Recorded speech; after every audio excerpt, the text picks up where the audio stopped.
बारामतीत प्रचार सभेमध्ये अजितदादांच्या आठवणीनं जय पवारांना रडू कोसळलेलं आहे। डोळ्यात पाणी न आणता वहिनी काम करतायत असं म्हणत जय पवार भावूक झालेले आहेत।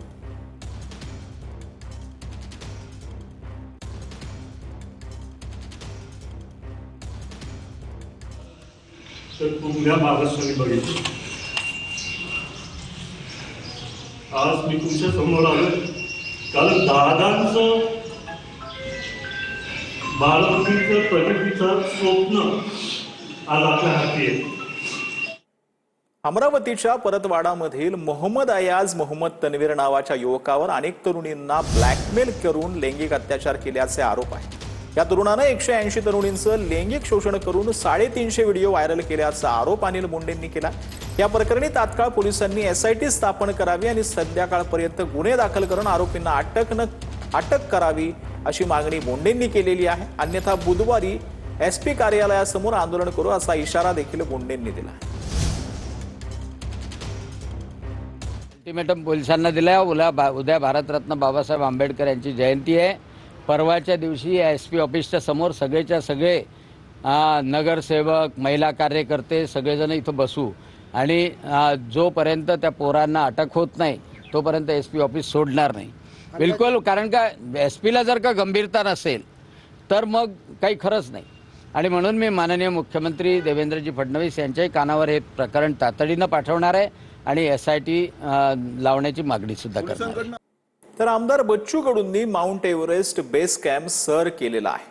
बच्चू कडूंनी तब्बल 8 दिवसांचा हा खडतर ट्रेक जवळपास 15 अंश थंडीमध्ये कोणत्याही VIP सुविधांशिवाय पूर्ण केलेला आहे।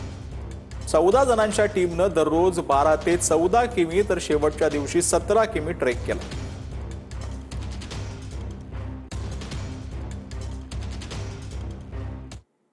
शिवसेना आमदार प्रकाश सुर्वेंच्या वाढदिवसानिमित्त आज आमदार क्रीडा महोत्सवाचं आयोजन करण्यात आलं होतं। मागाठाणेमधील देवीपाडा मैदानावर आमदार क्रीडा महोत्सव पार पडणार आहे।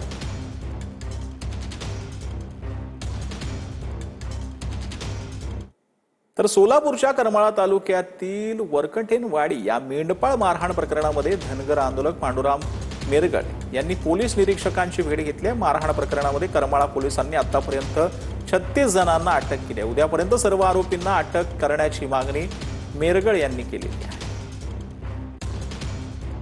फुले शाहू आंबेडकरांची भूमी आहे। ह्या भूमीवरती छत्रपती शिवाजी राजांची पावलं उमटलेली आहेत आणि आम्ही शिवाजी राजाला मानणारी माणसं आहोत। हे आम्ही अजिबात सहन करणार नाही।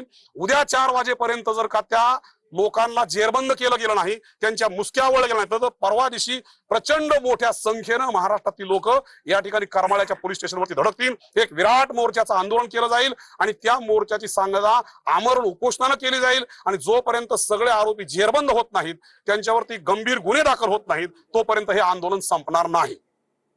तर नवी मुंबईच्या कळंबोलीतील कोविड हॉस्पिटलमध्ये कोट्यावधी रुपयांचे वैद्यकीय साहित्य वापराविना पडून असल्याचा धक्कादायक प्रकार समोर आला।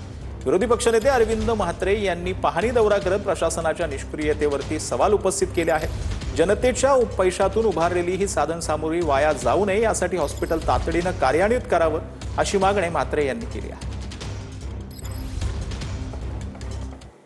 छत्रपती संभाजीनगरच्या समृद्धी महामार्गावर भीषण अपघात झालेला आहे। छत्रपती संभाजीनगरकडे भरधाव वेगाने येणाऱ्या कारनं ट्रकला मागून जोरदार धडक दिल्यानं हा अपघात झाला।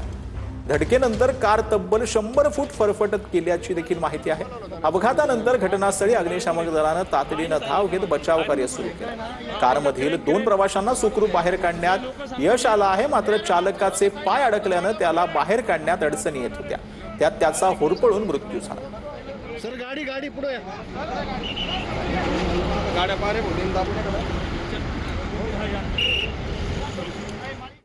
तुम्ही 4 वेळा RSSशी संबंधित कार्यक्रमांना हजेरी लावली। भर कोर्टात केजरीवाल यांच्या न्यायाधीशांवर गंभीर आरोप आहे।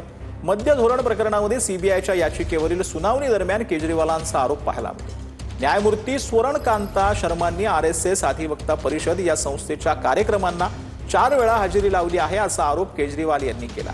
यामुळे या प्रकरणामध्ये आपल्याला निष्पक्ष न्याय मिळेल की नाही अशी भीती त्यांनी व्यक्त केली आहे। दिल्ली मद्य धोरण प्रकरणामध्ये कनिष्ठ न्यायालयानं अरविंद केजरीवाल सिसोदिया यांना 21 जणांना निर्दोष मुक्त केलं होतं।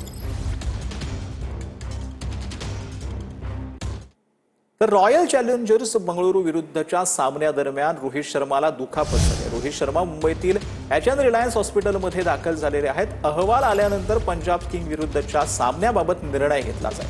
बंगळुरू विरुद्धच्या सामन्यामध्ये रोहितला हॅमस्ट्रिंगचा त्रास जो आहे तो जाणवा लागलेला होता. तपासणीसाठी रोहितला रिलायन्स हॉस्पिटलमध्ये दाखल करण्यात आला.